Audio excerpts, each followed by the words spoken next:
할렐루야. 7월 넷째 주 주안의 교회 주일 예배를 하나님께 올려드리도록 하겠습니다.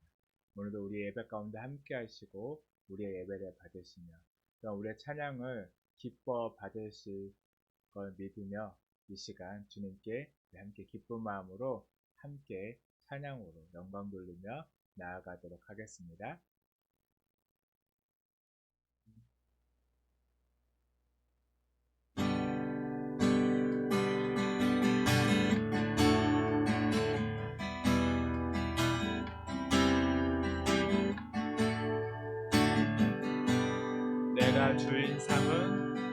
내가 주인 삼은 모든 것 내려놓고 내 주 대신 주 앞에 나가 내가 사랑했던 모든 것 내려놓고 주님만 사랑해.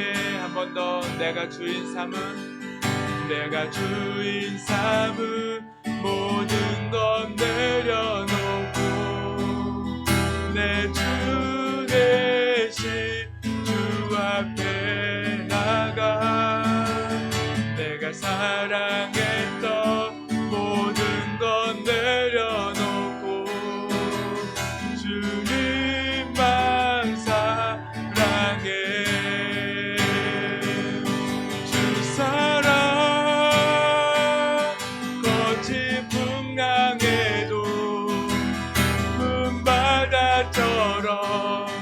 나를 잠잠케 해.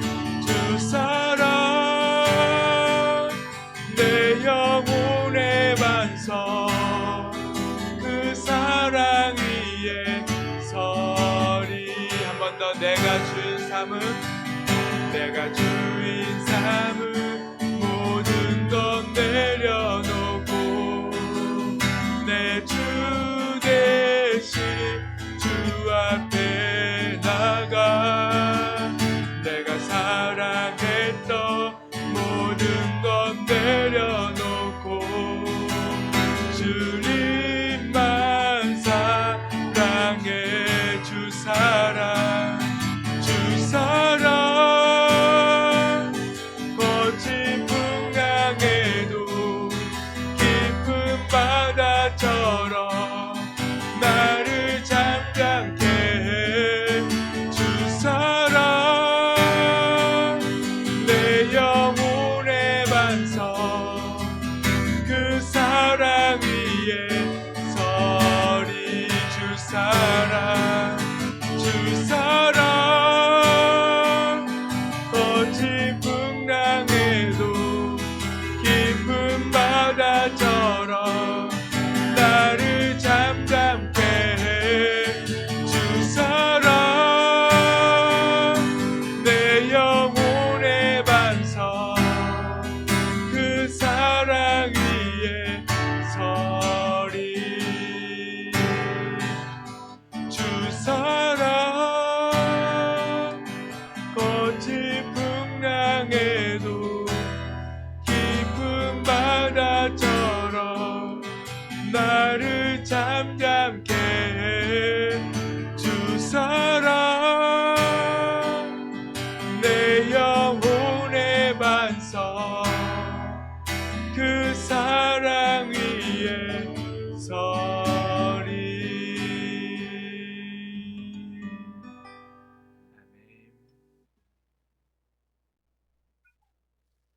오늘도 우리와 함께 하시는 그 하나님께 계속해서 기쁘게 박수치면서 함께 찬송하도록 하겠습니다.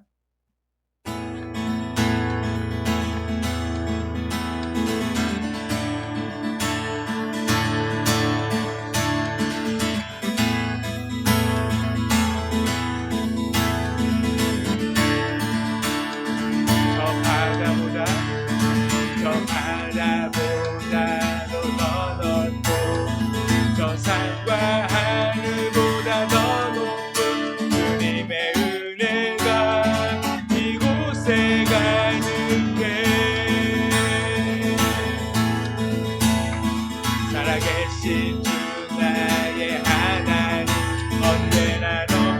주의 사랑으로 내 안에 가득히 넘쳐 흐르네. 한 번 더 저 바다보다 저 바다보다도 더 넓고 저 산과 하늘보다 더 높은 주님의 은혜가 이곳에 가득해. 살아계신 주 나의 하나님 언제나 넘치는 주의 사랑으로 내 안에 가득히 넘쳐 흐르네. 내게 같은 평화 내게 같은 평화 내게 같은 평화가 넘치네. 내게 같은 평화 내게 같은 평화 내게 같은 평화가 넘치네. 먼저 저 바다보다 저 바다보다도 더 넓고 저 산과 하늘보다 더 높은 주님의 은혜가 이곳에 가득해. 살아계신 주 나의 하나님 언제나 넘치는 주의 사랑으로 내 안에 가득히 넘쳐 흐르네. 내게 같은 평화 내게 같은 평화 내게 같은 평화가 넘치네. 내게 같은 평화 내게 같은 평화 내게 같은 평화가 넘치네. 한 번 더 내게 같은 평화 내게 같은 평화 내게 같은 평화가 넘치네.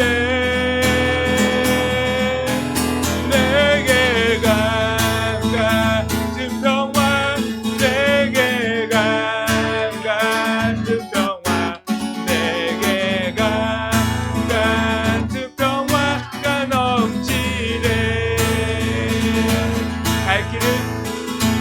갈 길을 보이시니 주 앞에 빨리 나갑시다. 우리를 찾는 구주 예수 오노라 하시네. 죄악 벗은 우리 영혼은 기뻐 뛰며 주를 보겠네. 하늘에 계신 주 예수를 영원히 섬기니 우리를 보라 하시는 말 기쁘게 듣고 순종하세. 구주를 믿고 지체 말고 속속히 나가세. 죄악 벗은 우리 영혼은 기뻐 뛰며 주를 보겠네. 하늘에 계신 주 예수를 영원히 섬기리. 주 오늘 여기 계시오니 나와서 주의 말씀 듣세. 듣기도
한 번 더 죄악 벗은 죄악 벗은 우리 영혼은 기뻐 뛰며 주를 보겠네.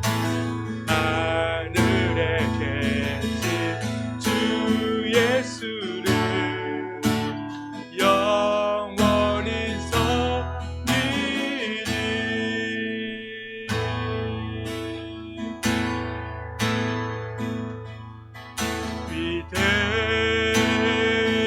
위대하신 주 찬양의 위대하신 주 모두 알게 되리라.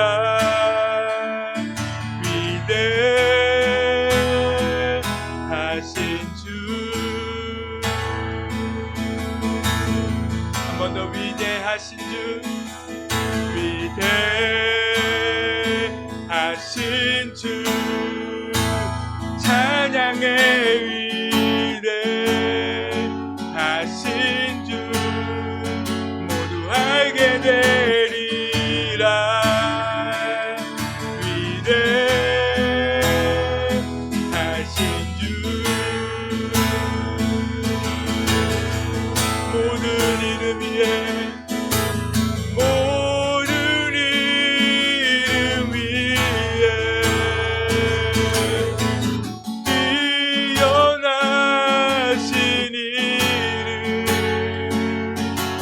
다 찬양해. 위대하신 주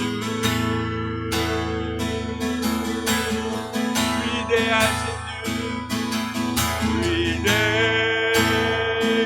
위대하신 주 찬양해. 위대하신 주 모두 알게 되리라. 위대하신 주 한 번 더 모든 이름 위에 모든 이름 위에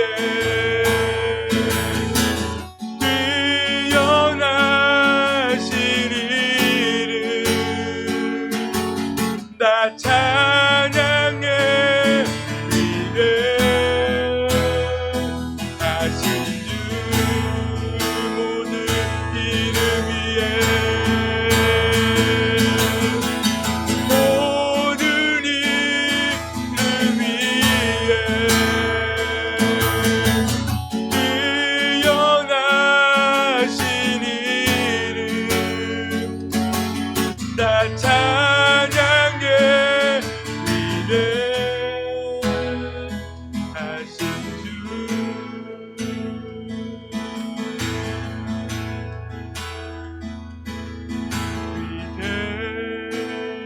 위대하신 주 찬양의 위대하신 주 모두 알게 되리라. 위대하신 주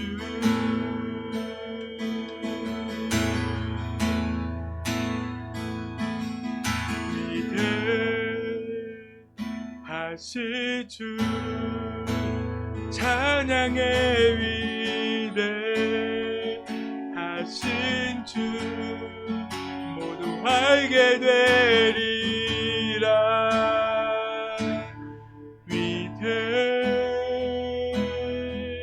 위대하신 주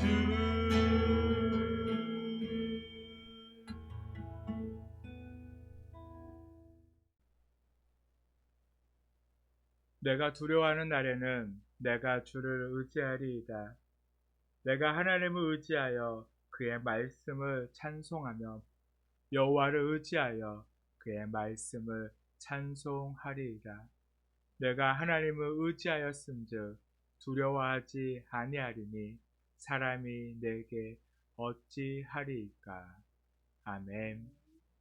이 시간 우리 사도신경 하심으로 우리의 신앙을 하나님께 고백하도록 하겠습니다.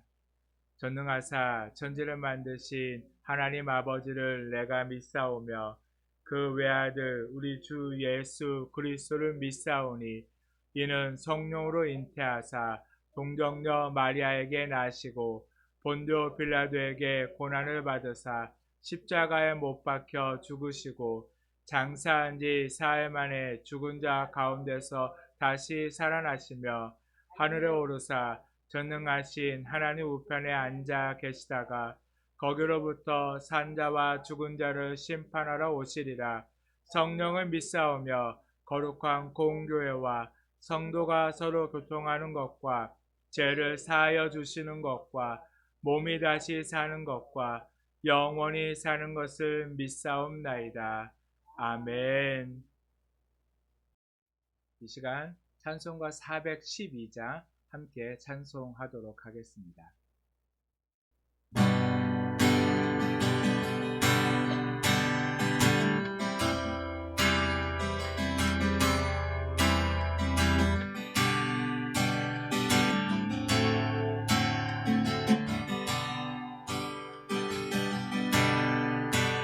내 영혼의 깊은 데서 맑은 가락이 울려나네. 하늘 곡조가 언제나 흘러나와 내 영혼을 보이 사네.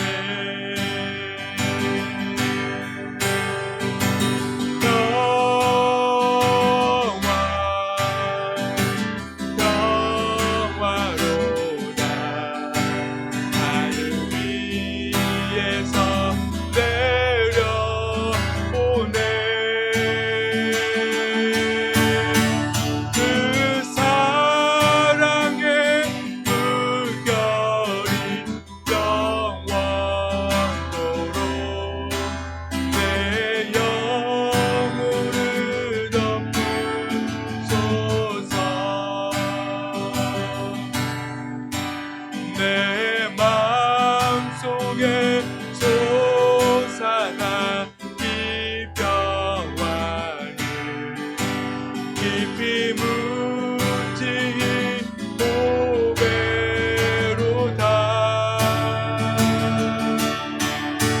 나의 보화를 헤매여 가져간 자 그 아무도 없으리라. 내 영혼의 평화가 넘쳐남을 주의 큰 복을 받음이라.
말씀을 함께 보도록 하겠습니다. 오늘 우리에게 주신 말씀은 시편 40편 1절에서 2절까지의 말씀입니다.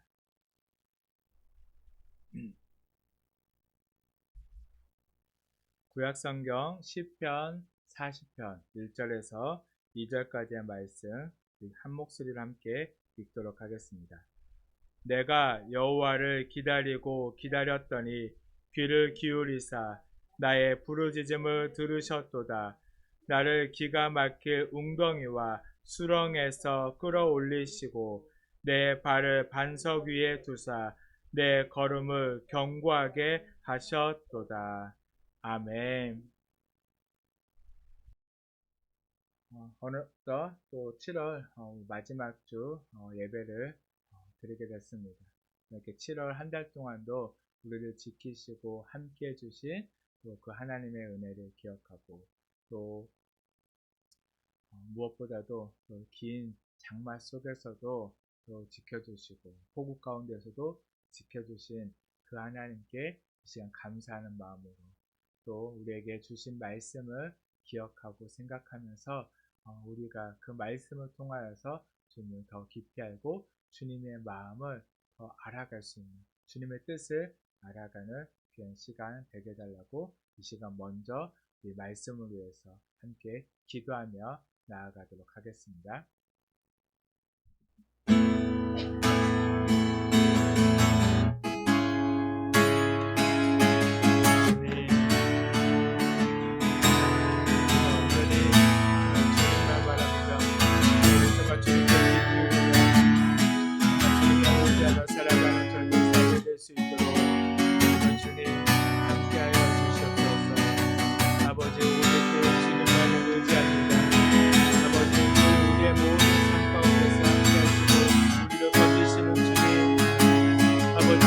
정말 주님을 기다리며 주님만 바라보며 주님만 의지하며 우리가 주님 앞에 나아갑니다.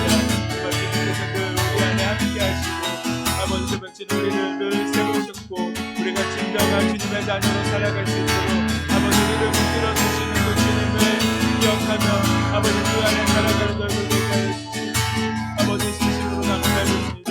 아버지 이 시간도 오직 정말 주님만을 외면하며 아버지 정말 주님만을 찬양하며 정말 주님께로 더 가까이 아버지 주님만으로 들어가는 아버지의 시간에 들어가는 소망 아버지 정말 주님 함께 하시고 아버지 정말 주님 도우시옵소서. 아버지 그 주님만 바라보며 주님만을 의지하며 아버지 주님께로 나아갑니다. 오 주님 아버지 정말 주님 우리가 온전한 고백으로 정말 주님께 고백하며 아버지 나아가게 하시옵소서. 아버지 시간도 아버지 우리의 예배를 아버지 주님께 드려지는 이 예배를 정말 주님께서 기뻐 받으시옵소서. 아버지 정말 주님 함께 하시옵소서. 오 주님 함께 하여 주시옵소서. 오 주님 새 노래로 부르자 날라라 하나님께 올린 찬송 새 노래로 부르자 하나님 사랑을 새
사랑의 주님, 이 시간 우리가 온전히 주님만을 의지하며 주님만 바라보며 주님께로 나아갑니다.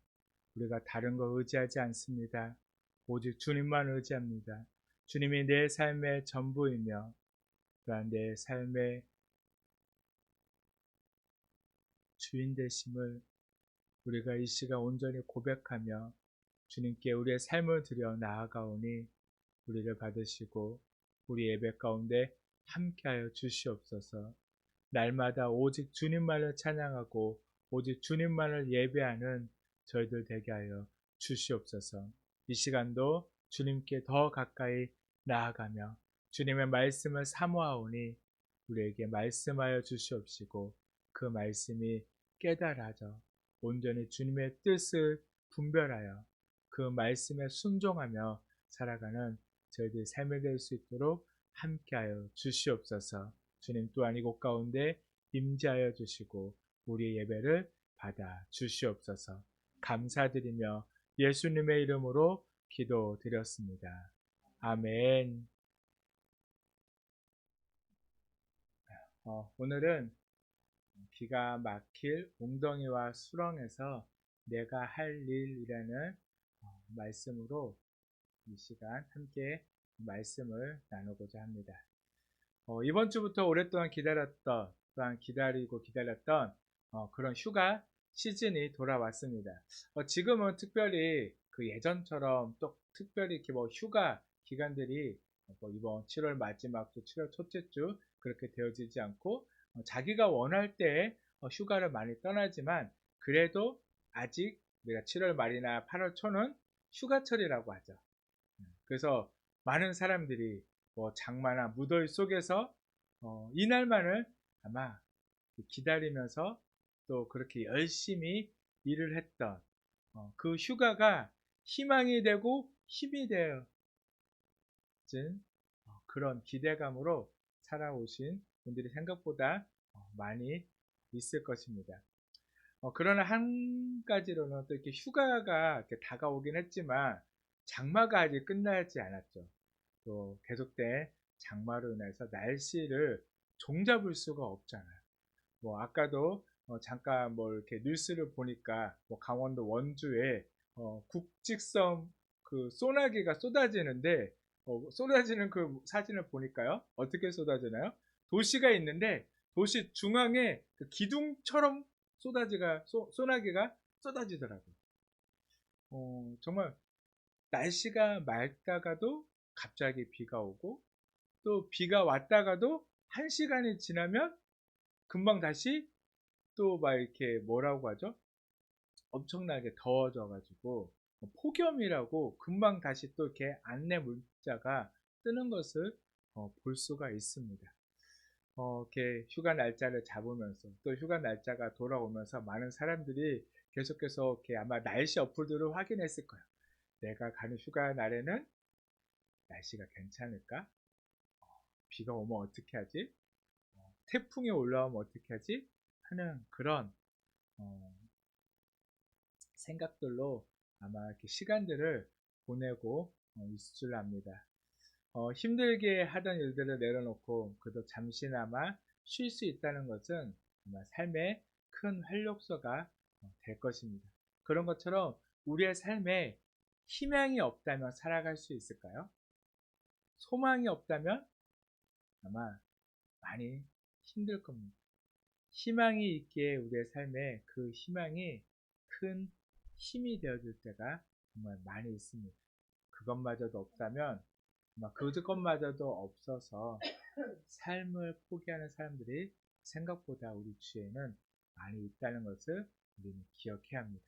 그러니까 내가 지금 일할 수 있는 것, 쉴 수 있는 것도요, 다 은혜입니다. 다 감사입니다. 우리는 그렇게 은혜에 감사하는 그런 삶을 살아야 한다는 것입니다. 여러분들은 무슨 날을 기다리며 무엇을 소망하며 살고 있습니까? 저희 아내는 내일만 지나면 또 그래도 다니는 또 어린이집이 방학이라서 며칠을 쉴 수 있으니까 또 그 내일 하루만 버티면 돼 막 이러고 있는데 여러분들은 정말 무슨 날, 또 무엇을 소망하면서 살아가고 있습니다. 그러나 중요한 것은 아, 또 월급날, 네. 네, 월급날, 근데 그 월급 어때죠? 받으면 반짝 좋잖아요? 네, 그냥 저희 월급은 통장을 스칠 뿐이죠. 그냥 기록만 남길 뿐이에요. 네, 기록만 남기고 수많은 또 다른 흔적들을 남기고 사라집니다. 네, 그렇죠. 그래도 그 날이 기다려지는 것은 잠시나마 기쁨이 될 수 있고 행복이 될 수 있기 때문입니다. 그러나 우리의 삶이 이렇게 마냥 행복하지는 않죠. 행복한 날만 있지만은 않음을 우리는 잘 알고 있습니다. 우리가 다 모두가 그런 삶들을 지금 살아오고 계시잖아요. 우리의 삶의 앞날이 캄캄한 것처럼 아무 희망이 없어 보일 때가 누구에게나 다 찾아옵니다. 누군가를 의지하려고 해도 아무도 의지할 사람이 없어 다 포기하고 싶은 그런 생각이 들 때가 우리의 삶에는 누구에게나 다 있었습니다. 오늘 읽은 시편의 시인도요, 아마 이렇게 앞이 막막한 상황에 빠져 있었다는 것을 우리가 알 수 있습니다. 먼저 1절 말씀을 보게 되어지면 내가 여호와를 기다리고 기다렸더니 귀를 기울이사 나의 부르짖음을 들으셨도다 라고 이렇게 말하고 있습니다. 1절을 히브리어 어순으로 읽어보면요. 제일 먼저 나오는 단어가 무엇이냐면 기다리고 기다렸더니 라는 그 단어가 먼저 나와요. 히브리 어순에서는. 근데 이 단어가요. 기다리고 기다렸더니 똑같은 단어가 두 번 반복해서 나오고 있는 걸 볼 수가 있어요. 두 번 반복해서 나온다는 것은 무엇을 의미하나요? 강조를 의미하죠. 그래서 오늘 이 시편 40편 마지막 절 17절 마지막을 보니까 거기에도 뭐라고 이야기하고 있냐면 나의 하나님 지체하지 마소서 라고 이야기하고 있는 것처럼 지금 시인은요 기다리고 있다는 것을 알 수가 있습니다. 근데 이 시인이 누구를 기다리고 있나요? 여호와 하나님을 기다리고 있습니다. 그렇다면 왜 기다리고 있을까요? 그것은 2절에서 이 시인이 처한 상황을 우리에게 말해주고 있는데 그 상황이 어떤 상황이냐면 기가 막힌 웅덩이와 수렁에 빠져 있어요. 정말 기가 막힌다. 와, 이거 기가 막힌다. 그런 웅덩이, 수렁에 빠져 있대. 어떤 상황인가요? 기가 막힌 상황? 나 혼자서는 빠져나올 수 없는 그런 상황임을 이야기하고 있습니다. 이런 상황에서 우리가 기다리는 것이 무엇이죠? 다름이 아니라 구원이겠죠. 뭐냐면 쉽게 말해서 건져냄이잖아요. 그렇죠? 웅덩이에 빠지거나 수렁에 빠지면 건져 나와야지만 어떻게 되죠? 살 수 있는 거죠. 지금 내가 그런 상황에 있다면 여러분은 어떻게 하나요? 내가 지금 그런 웅덩이, 그런 수렁에 빠져 있다면 대부분의 사람들은 그 상황이라고 하면 어떻게 내가 이 상황을 벗어날 수 있을까? 이 웅덩이에서 빠져나올 수 있을까? 이 수렁에서 내가 건져질 수 있을까를 끊임없이 아마 생각하고 방법을 찾겠죠. 그러지 않을까요? 그러다 보니까 혹시 주위에 나를 도와줄 사람이 있진 않을까 하고 계속해서 찾게 될 거예요. 정말 누군가 의지할 사람은 없는지 아니면 여러 가지 방법들을 찾으려고 할 것입니다. 그렇지 않나요? 아마 다 그럴 거예요.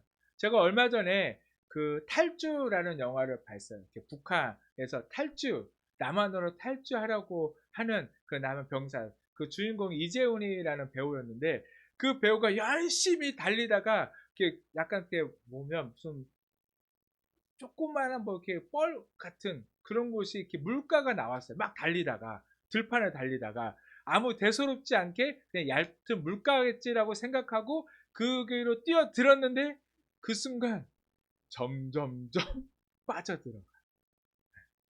그래서 수렁이었어요. 수렁. 그래서 점점점 빠져들어가 어떻게든지 거기서 나오려고 보니까 앞에 보니까 하나 이렇게 가지가 보이는 거예요.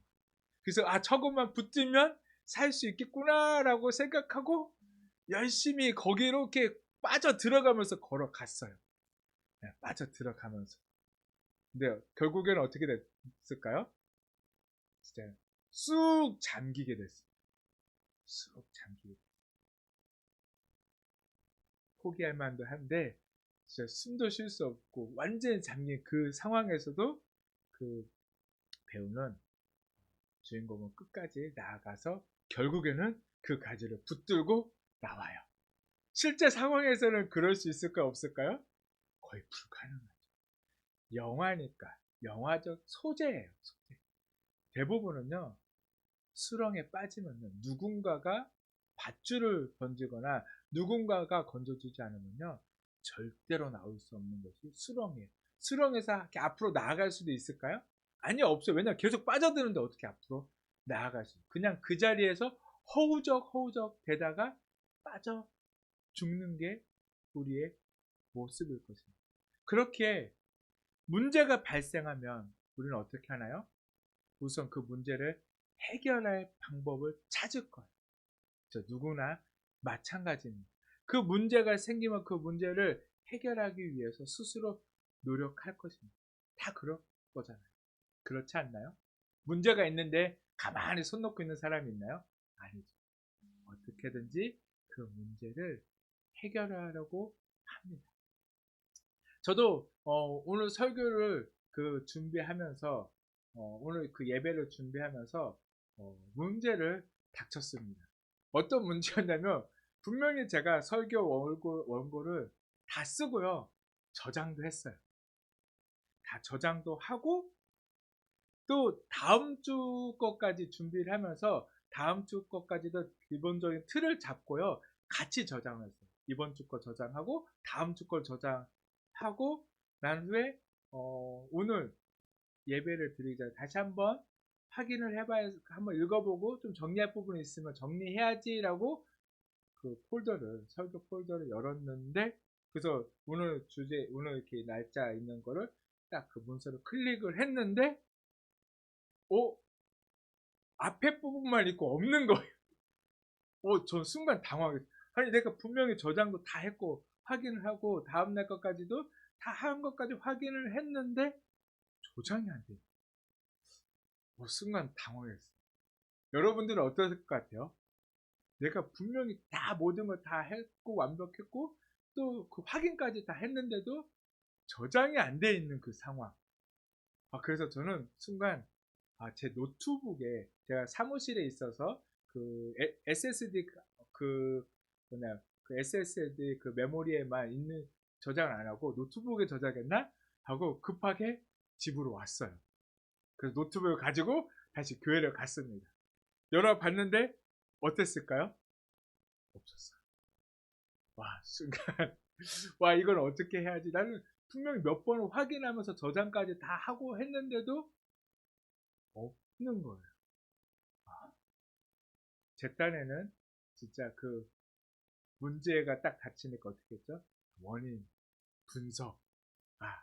내가 여기다 저장을 하려고 저기다 저장을 한다 생각하고 집에 부랴부랴 와서 노트북을 가지고 다시 교회를 갔는데 없었습니다. 네. 정말 좀 난감하더라고요. 그랬는데 이 설교 원고가 없어졌을 때 정말 저장이 안 돼 있을 때 우리는 다 그렇잖아요. 내가 혹시 다른데 또 내가 다른 방법들 여러 가지 것들을 생각을 하고 행동으로 옮겼지만 전혀 되어지지 않았을 때 방법이 뭐였을까요? 방법은 정말 쉬운 방법은요 다른 거 없어요. 다시 그냥 원고를 작성하면 돼요. 그렇죠. 원고를 다시 작성하면 왜냐면 한번 작성했던 원고잖아요. 다시 내가 생각하면서 하나님께 기도하면서 원고를 작성했으면 그냥 1시간도 안 돼서 아마 다시 원고를 만들었을 거예요. 근데 제가 어떻게든지 이게 어디 있을 거야 분명히 다른 방법을 찾고 연구를 하다가 집에 와서 다시 노트북을 가지고 왔다 갔다 하는 바람에 1시간 가까이를 그냥 허비해버리게 됐던 것입니다. 이처럼 그러지 않고 그냥 내가 빨리 포기를 하고 그냥 그 자리에서 하나님께 기도, 하나님 제가 원고를 하고 저장이 제대로 안 됐나 봅니다. 하나님 다시 기억나게 하시고 또 하나님 더 좋은 또 하나님의 말씀이 기억나게 해주세요. 생각나게 해주세요. 원고를 작성했으면 더 빨리 끝났을 거예요. 근데 그러지 못하고 저는 제 방법을, 제 생각을 의지하다가 시간만 허비하게 되어졌습니다.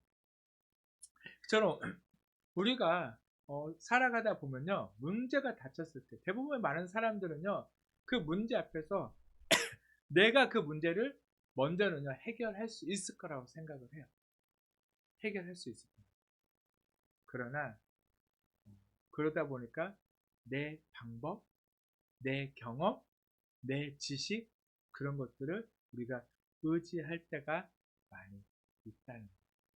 오늘 있었던 그 문제는요, 쉬운 거예요. 다시 원고를 작성할 수 있는, 어떻게 보면 내 힘으로 다시 할 수 있는 문제였지만, 그러나 우리의 삶에는요, 실제로 내가 할 수 없는 문제들이 생각보다는 많다는 것입니다.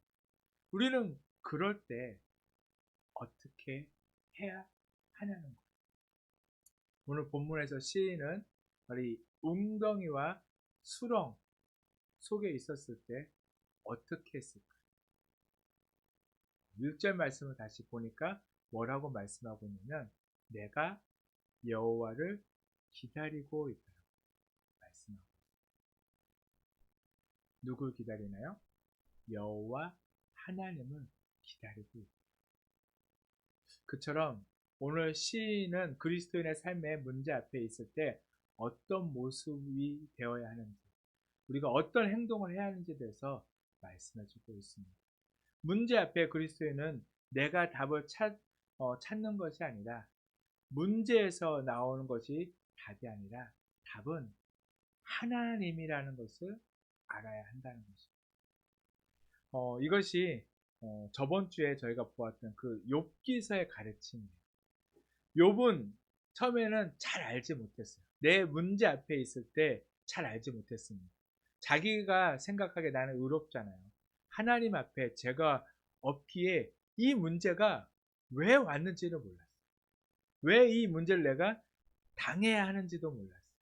그러다 보니까 친구들이 너 죄 때문에, 네가 알지 못하는, 네가 지었던 그런 죄 때문이라고 끊임없이 그렇게 이야기하니까 욥은 뭘 했죠? 그저 자신을 변호할 뿐이야. 아니야. 나는 그래도 하나님 앞에 의로웠어. 하나님 보시기에 나는 의로웠던 사람이야. 내가 왜 이런 일을 당하는지 나는 알 수가 없을 뿐이야.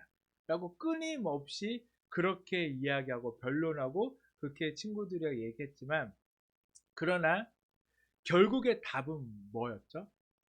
하나님이었죠. 답은 하나님이었어요. 결국 욥이 하나님을 만나니까요, 모든 문제는 어떻게 되어졌나요? 해결되어졌어요. 모든 것들, 잃어버렸던 그 모든 것을 누가 채우셨나요? 하나님이 채우셨어요. 바로 하나님이 채워준 것처럼 무엇이 답인지, 누가 답인지 우리는 분명히 알아야 합니다. 답은 무엇이라고요? 하나님. 하나님에게 있다는 것을 우리는 알아야 한다는 것입니다. 바로 내가 살면서 지금까지 배우고 경험했던 이런저런 질문들에 대한 답은 지식적으로 얻는 것이 답이 아니라 하나님이 답이라는 것을 우리가 알아야 한다는 것입니다. 그래서 시인은 여호와를 기다리고 기다렸더니 라고 이야기하고 있는 것입니다.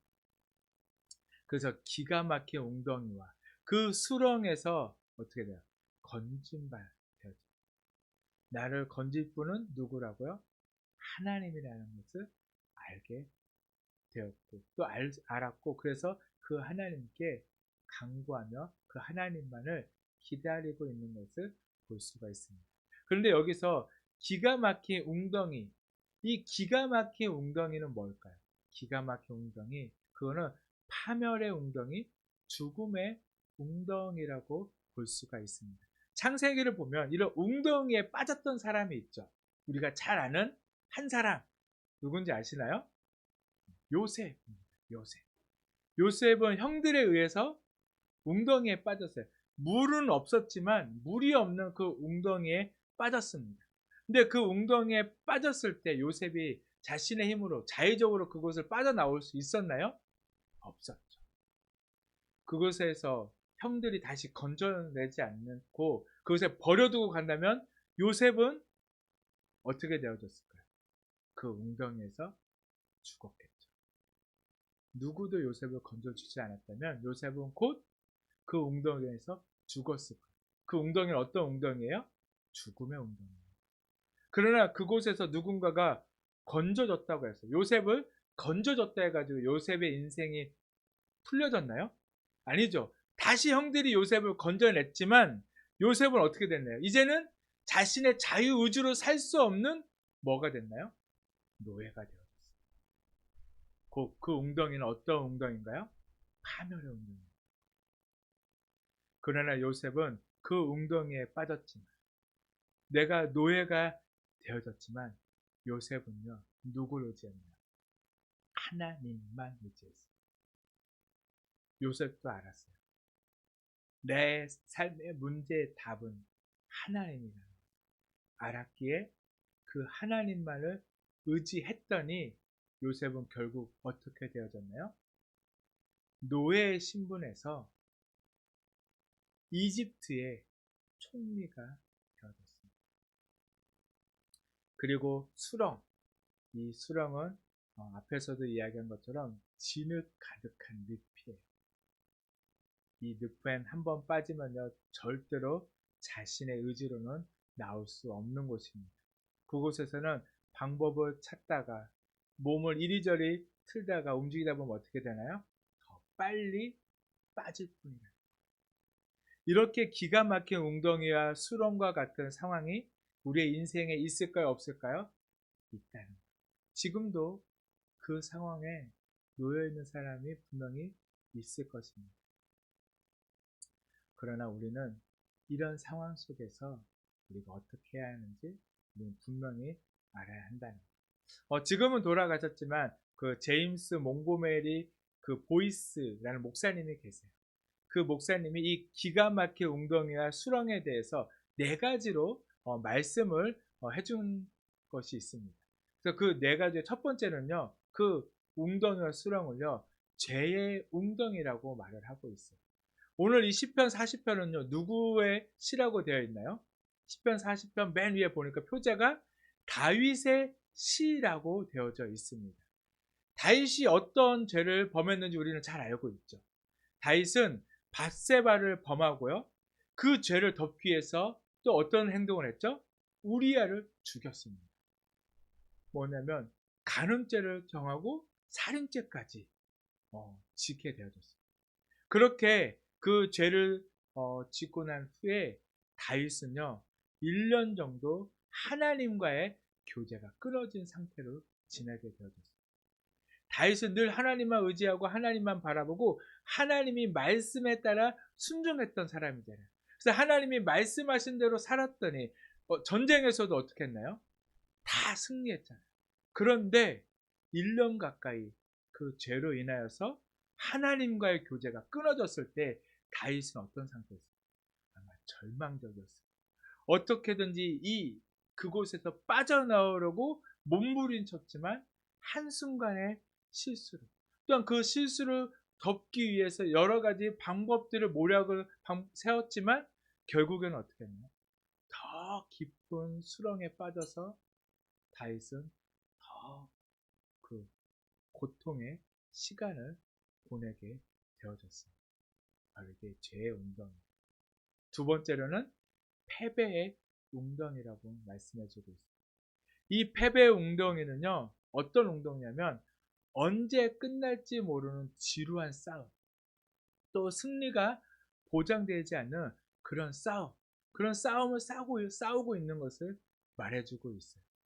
다윗은 골리앗을 죽이고 전쟁에서 승리하고 난 후에 그 사울 왕의 사유가 되어졌죠. 그런데 어떻게 되어졌나요? 어느 순간부터 사울 왕이요, 다윗 자신의 사위를 죽이려고, 그래서 막 창을 던져가지고 죽이려고 두 번이나 그 죽음의 위기에서 피해서 어떻게 됐나, 다윗은 이제 도망자의 신세가 되어졌습니다. 사울 왕은요, 다윗을 쫓고 다윗은 사울을 피해서 도망나는 거예요. 그 싸움, 그 도망에서 다윗이 승리할 수 있나요? 이길 수 있나요? 그럴 수가 없죠. 사울은 한 나라의 왕이잖아요. 다윗은 그저 일개 병사예요. 싸워서 이길 수 없는 그런 상황. 그런 숫자의 열쇠 속에서 도망다니다가 적어도 두 번은요, 사울 왕을 완벽하게 죽일 수 있는 그런 기회가 있었어요. 그러나 다윗은 어떻게 행동했습니까? 분명하게 죽일 수 있었지만, 그러나 다윗은 자기 손으로 그 문제를, 그 상황을 끝내려고 하지 않았습니다. 하나님이 상황을 종결시키지 않으면 내 손으로 이 문제, 이 상황을 끝낼 수 없다는 것을 다윗은 잘 알았어요. 그래서 다윗은 그 모든 것을 누구한테 맡기죠? 하나님께. 뭐냐면 하나님의 주권을 인정했다는 것입니다. 그러나 내가 내 손으로 끝낼 수 있는 상황, 내가 내 힘으로 그 문제를 해결할 수 있는 상황, 어쩌면 우리가 그 문제를 위해서 계속 기도하고 있었다면 그 상황은요, 우리가 기다렸던 상황일까요? 아닐까요? 기다렸던 상황일 거예요. 기다렸던 상황이지 않나요? 그럼 어떨까요? 저였으면 아마 그 첫 번째 기회에 그냥 제 손으로 아마 끝냈을 거예요. 아마 대부분 다 그러지 않을까요? 왜냐하면 내가 기도했던 상황이잖아요. 그 상황이 왔으면 내 손으로, 내 힘으로 그것을 하려고 했었어요. 그러나 다윗은 어떻게 했다고요? 그러지 않았다. 다윗은요, 한없이 기다렸습니다. 누가 하실 때까지요? 하나님이 하실 때까지 기다렸습니다. 그 기간이 얼마나 됐을까요? 다윗은요, 골리앗을 죽였을 때 나이가 소년 다윗이라고 하잖아요. 10대 후반이었을 거예요. 이제 아직 20대도 다 되지 않는, 뭐 결혼하고 뭐 시간이 좀 지났다 할지언정 다윗은요, 20대부터 왕이 될 때가 30대거든요. 거의 10여 년이나 세월 동안요, 끊임없이 도망자의 신세로 살았어요. 그러나 그것을 빨리 끝낼 수도 있었지만 다윗은 그러지 않았다는 거예요. 왜냐하면 내가 하는 것이 아니라 하나님이 하실 때, 하나님이 하시면 가장 완벽하게, 가장 선으로 이루실 것을 알았기 때문에 다윗은 하나님의 때를 기다렸습니다. 그게 우리의 모습이 되어져야 한다는 거예요. 또한 세 번째로는 나쁜 습관의 웅덩이라고 말해주고 있습니다. 이것은 뭐 과식, 또한 나태함, 절제 안 되는 분노, 또한 자기 연민처럼 다양한 방식으로 이미 우리에게 습관처럼, 내 것인 것처럼, 내가 옷 입은 것처럼 벗어버리고 싶어도 벗어지지 않는 그런 문제의 웅덩이라고 말해주고 있습니다. 마지막 네 번째로는 상황의 웅덩이라고 말해주고 있습니다. 고린도서를 보게 되면 사도 바울은 자기의 상황에 대해서 개인적인 이야기를 그 고린도서에 좀 많이 기록하고 있는 것을 볼 수가 있어요. 특별히 고린도후서 11장 23절에서 28절까지의 말씀에 보면 사울이 어떤 상황들이 있었는지, 내가 어떤 어려움들이 있었는지에 대해서 쭉 이야기해주고 있어요. 제가 그 23절부터 28절까지의 말씀을 읽어드리겠습니다. 내가 수고를 넘치도록 하고 옥에 갇히기도 더 많이 하고 매도 수없이 맞고 여러 번 죽을 뻔하였으니 유대인에게 40에 하나 감한매를 5번 맞았으며 3번 태장으로 맞고 1번 돌로 맞고 3번 파산하고 일주일을 깊은 바다에서 지냈으며 여러 번 여행하면서 강의 위험과 강도의 위험과 동족의 위험과 이방인의 위험과 신의 위험과 광야의 위험과 바다의 위험과 거짓 형제 중에 위험을 당하고 또 수고하며 애쓰고 여러 번 자지 못하고 줄이며 목마르고 여러 번 굶고 춥고 헐벗었으며 이 외에 일은 고사하고 아직도 날마다 내 속에 눌리는 일이 있으니 곧 모든 교회를 위하여 염려하는 것이다 라고 말씀하고 있습니다. 우리에게 이런 상황의 웅덩이가 있을 때가 있습니다. 바울은 산 넘어 산과 같은 고난의 상황들과 그런 겹겹이 자신을 둘러싸여 있는 벗어나고 싶어도 벗어나지 못한 그런 환난과 같은 그런 상황의 웅덩이가 있었다라고 말씀해주고 있습니다. 우리의 삶 속에도 있을 수 있는 그런 상황들, 그런 상황의 웅덩이들, 이런 기가 막힌 웅덩이와 수렁은 우리에게 분명히 있습니다. 그럴 때 우리는 뭘 할 수 있을까요? 하나님을 기다리는 것입니다. 우리가 할 수 있는 것은 하나님을 기다리는 것이라고 말씀해주고 있습니다. 그러나 우리가 이 기다린다라고 해서 오해하지 말아야 할 것이 있어요. 뭐냐면 그 시간, 우리가 기다리는 이 시간은요, 무위의 시간이 아니에요. 뭐냐면 아무것도 하지 않는, 아무 행위가 없는 시간이 아니라는 거예요. 어떤 사람도 기다리라고 하면요, 그냥 아무것도 안 하고 그냥 멍하니 있는 시간이라고 생각하지만 그런 행위가 없는 시간이 아니라는 거예요. 뭐냐면 제임스 존스턴 이런 분이 시편에 이런 거를 적었었는데 제가 읽어드릴게요. 당신이 하나님을 신뢰할 때 하나님의 믿음은 당신의 마음 속에서 열심히 일하고 있다. 무슨 일이 일어나고 있는지 하나님을 아신다는 것, 하나님이 지혜로우시다는 것, 당신을 위한 하나님의 계획이 선하시다는 것, 하나님이 모든 순간을 다스리신다는 것을 믿기 위해서 당신은 생각, 그리고 감정과 싸우고 있다는 것이라고 말씀해주고 있습니다. 뭐냐면 우리의 모든 상황 속에서 우리에게 다가오는 그 모든 어려움, 문제들 그 안에서 반드시 하나님께서는 가장 선한 방법으로 우리의 삶 가운데 하게 될 것인데, 그러나 우리가 그 시간에 내가 하고 있는 일은 뭐라고요? 내 생각, 내 감정들과 싸우고 있다는 거예요. 이처럼 우리가 하나님을 기다린다는 것은요, 그냥 아무것도 안 하고 가만히 있는 것이 아니라 내 감정, 내 생각들과 싸우고 있다는 거예요. 근데 우리의 감정과 생각은 그 웅덩이와 수렁과 같은 그 상황 속에서 어떻게 우리 안에서 움직이냐면 끊임없이 그 내 생각과 감정들은요, 너 지금 아무것도 안 하고 있으면 진짜 끝이야. 죽을 수 있어. 뭐냐면 끊임없이 자꾸만 내가 할 수 있는 것들을 찾으라는 거야. 가만히 있으면 안 돼. 너 방법을 찾아봐. 너 이거 할 수 있지 않아? 너 주위에 이거 있지 않아? 너 건질 수 있는 사람 있지 않아? 너 그 사람 붙들고 매달려야지. 방법들 찾아봐라고 끊임없이 얘기해. 자꾸만 뭐냐면 내가 그 문제를 해결할 수 있는 주체인 것처럼 내 생각과 감정은요, 끊임없이 나를 두드린다. 내 마음을 뒤흔든다. 그래서 그러다 보면 우리의 마음들은 어떻게 하죠? 조급해진다. 그래 보니까 자꾸 내가 할 것을 찾게 돼요.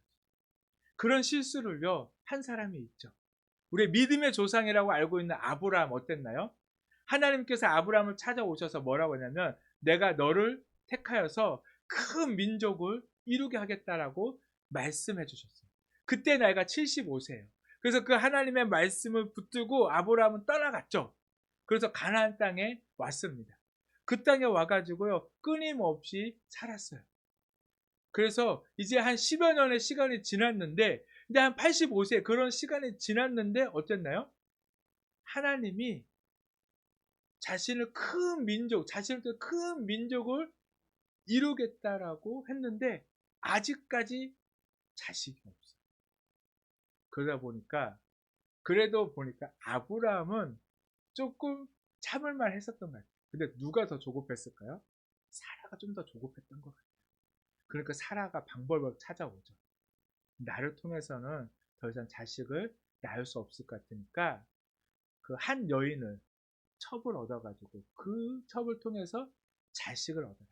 그러면 그게 나의 자식이 될 거다. 우리의 자식이 될 거라고 방법을 제시해요. 아브라함도 생각해보니까 맞는 것 같아. 그러니까 어떻게 하죠? 그 방법대로 행했다가 어려움을 경험하게 되죠. 그 어려움이 지금까지도 이어지고 있다는 것을 볼 수가 있어요. 자꾸만 우리의 감정들, 우리의 생각은요, 내가 뭔가 할 수 있을 것처럼 얘기를 해요. 그러나 내가 한순간 어떻게 되어질까요? 우리는 더 큰 문제를 만들 뿐이라는 거예요. 우리는요, 문제를 만드는 존재. 우리는 뭔가를 해결할 수 있는 존재가 아니라는 거예요. 해결할 수 있는 분은 누구신가요? 하나님입니다. 우리는 뭔가를 하려고 하면 할수록 문제를 만드는 존재예요. 지금 우리가 살아가고 있는 이 시대요, 우리는 끊임없이 뭔가를 만들어서 우리가 더 잘 살고 더 좋은 미래를 만들 것처럼 그렇게 해서 계속해서 뭐가 만들어져 끊임없이 과학은 발전하고 우리는 더 잘 살게 되어졌죠. 그러나 그 결과 문제가 일어나고 있죠. 뭐죠? 자연은요, 환경은 자꾸 문제가 생겨서 황폐해져 가고 있고 계속 온난화는 일어나고 있죠. 끊임없이 지구는요, 데펴지고 있어요. 우리가 더 잘 살기 위해서 뭔가 하면 할수록 지구는 더 빨리 데펴집니다. 그러다가 한순간에 문제가 다가올 수 있습니다. 우리는 분명히 알아요. 이 모든 상황을 알고 계시고 보고 계시고 주관하고 계신 분이 누구라는 것을요? 하나님이라는 것. 그 하나님은 선하시고 지혜로우시고 또한 내 머리로는 도저히 답이 나오지 않지만 하나님은 답을 만드시는 분이라는 것을 우리가 분명히 알고 믿고 그 하나님을 기다리면서 우리는 뭘 해야죠? 내 감정과 생각과 싸워야 한다. 그러지 않으면 결국 우리는 또 다른 문제를 만들 뿐이라는 것입니다. 이것이 우리의 신앙생활에서 굉장히 중요한 것입니다. 기가 막힐 웅덩이와 수렁에 있을 때 우리는 무엇이든 할 수 있습니다. 그러나 기다린다는 것은 우리가 할 수 있는 게 없어서 기다리는 것이 아니고 기다리는 것이 우리가 할 일이고 하나님이 답이라는 것을 신뢰하고 믿고 기다리는 것이 하나님의 자녀 그리스도인은 우리가 할 일임을 우리가 분명히 깨달아야 한다는 것입니다. 그러면 하나님은 내가 원하는 정답이 아닐 수도 있지만 그러나 하나님께서 가장 선한 방법으로 가장 완벽하게 이루실 것을 믿으시고 우리를 그 상황 가운데서 그 환경 가운데서 건져내시고 하나님 품으로 인도하실 것을 믿고 따르며 살아가는 우리 모두가 되기를 간절히 축복합니다. 아멘. 이 시간 우리 찬양하고 또 기도하도록 하겠습니다.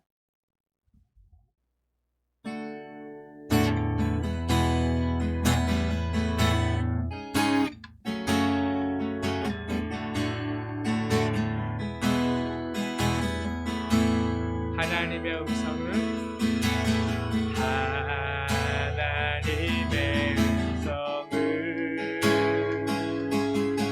듣고자 기도하며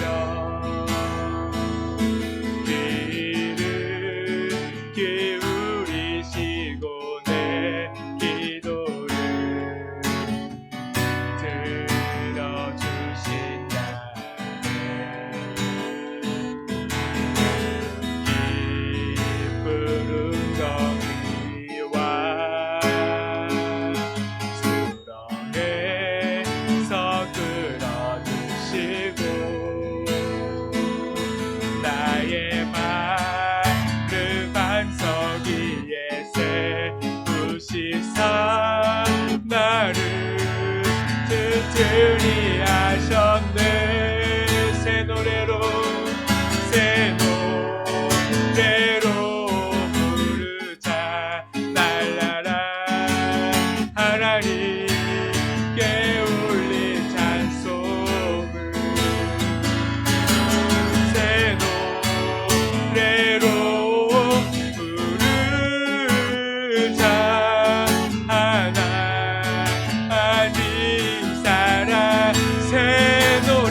시간 말씀을 기억하면서 함께 기도하도록 하겠습니다.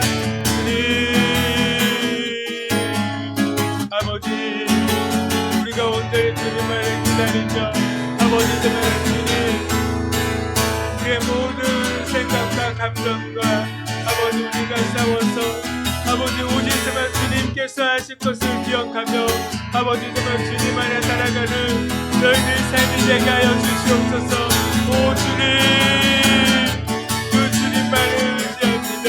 오 아버지, 그 주님만을 바라보며 아버지 그 주님 앞에 살아가기 원하는 아버지 정말 주님이 내 삶의 전부이시는 아버지 고백감이 아버지 정말 주님 우리를 이끄시고 아버지 우리를 인도하시며 그 아버지 삶 속에서 정말 주님 역사하여 주시옵소서. 주님 바라봅니다. 오 주님 함께 하시옵소서. 오 아버지 주님 오 아버지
예수님의 이름으로 기도드렸습니다. 아멘. 우리 마지막 찬양 찬송가 406장 우리 함께 찬송하고 축도로 예배를 마치도록 하겠습니다.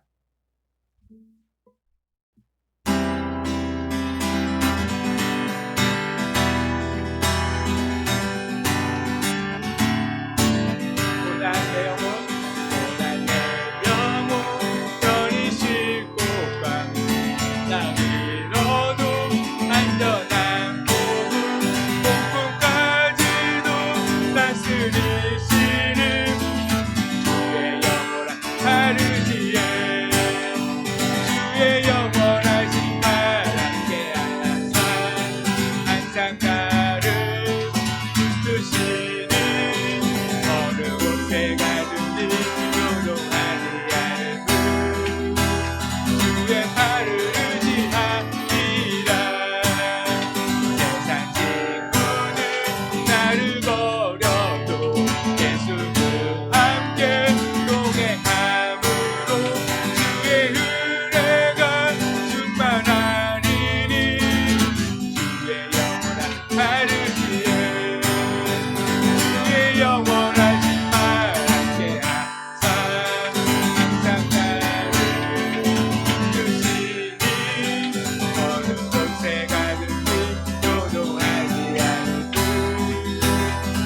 주의 팔을 의지하리라. 나의 믿음이 연약해져도 이에 비한 힘을 주시며 위태할 때도 안보하시는 주의 영원한 팔을 위해 주의 영원하신 팔 함께 하사 항상 나를 붙드시는 어느 곳에 가든지 요동하지 않을 주의 팔을 의지하리라. 끊지 못한 것 주께 없으니 나의 인생을 주께 맡기며 나의 모든 짐 대신 지시는 주의 영원한 팔을 위해 주의 영원하신 팔 함께 하사 항상 나를 붙드시는 어느 곳에 가든지 요동하지 않을 주의 팔을 의지하리라.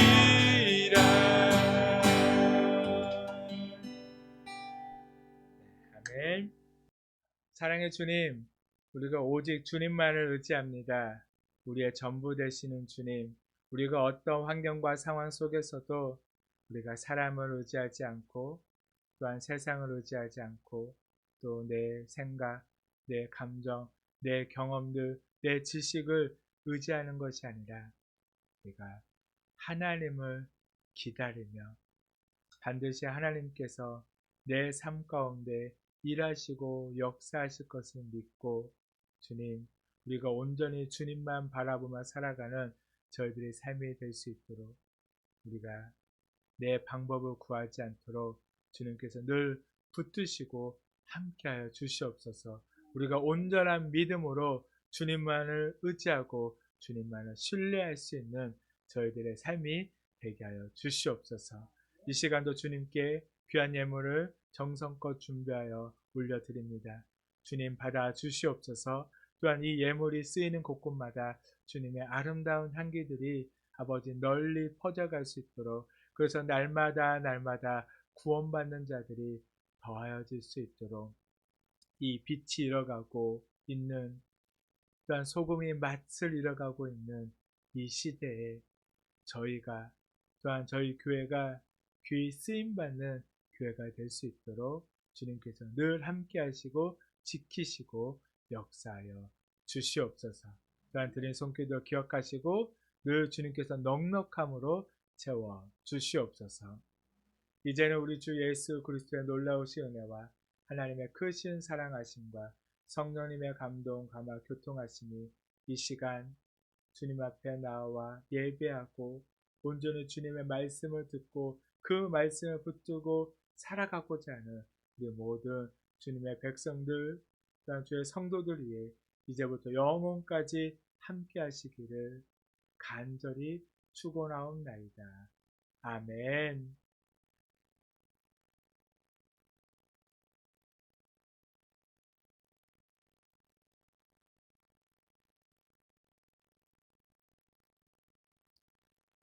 예배를 마쳤습니다. 한 주간도 주님의 은혜 안에서 늘 주님만 신뢰하고 또 믿음 안에 살아가는 우리 모두가 되기를 간절히 축복합니다. 네. 잘 들어오세요. 네. 어디 가요?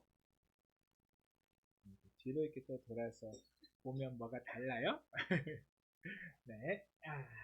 우리 또 오늘 또 하나님께 또 기쁨으로 예배드릴 또 많은 분들에게 제 인사, 안녕하세요.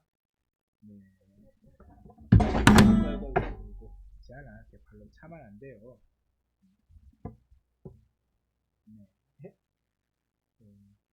축복합니다. 사랑합니다. 네.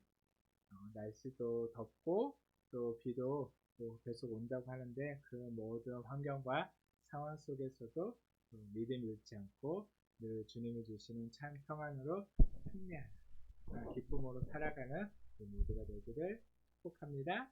한 주간도 승리하시고 다음 주에 또 봐요. 안녕.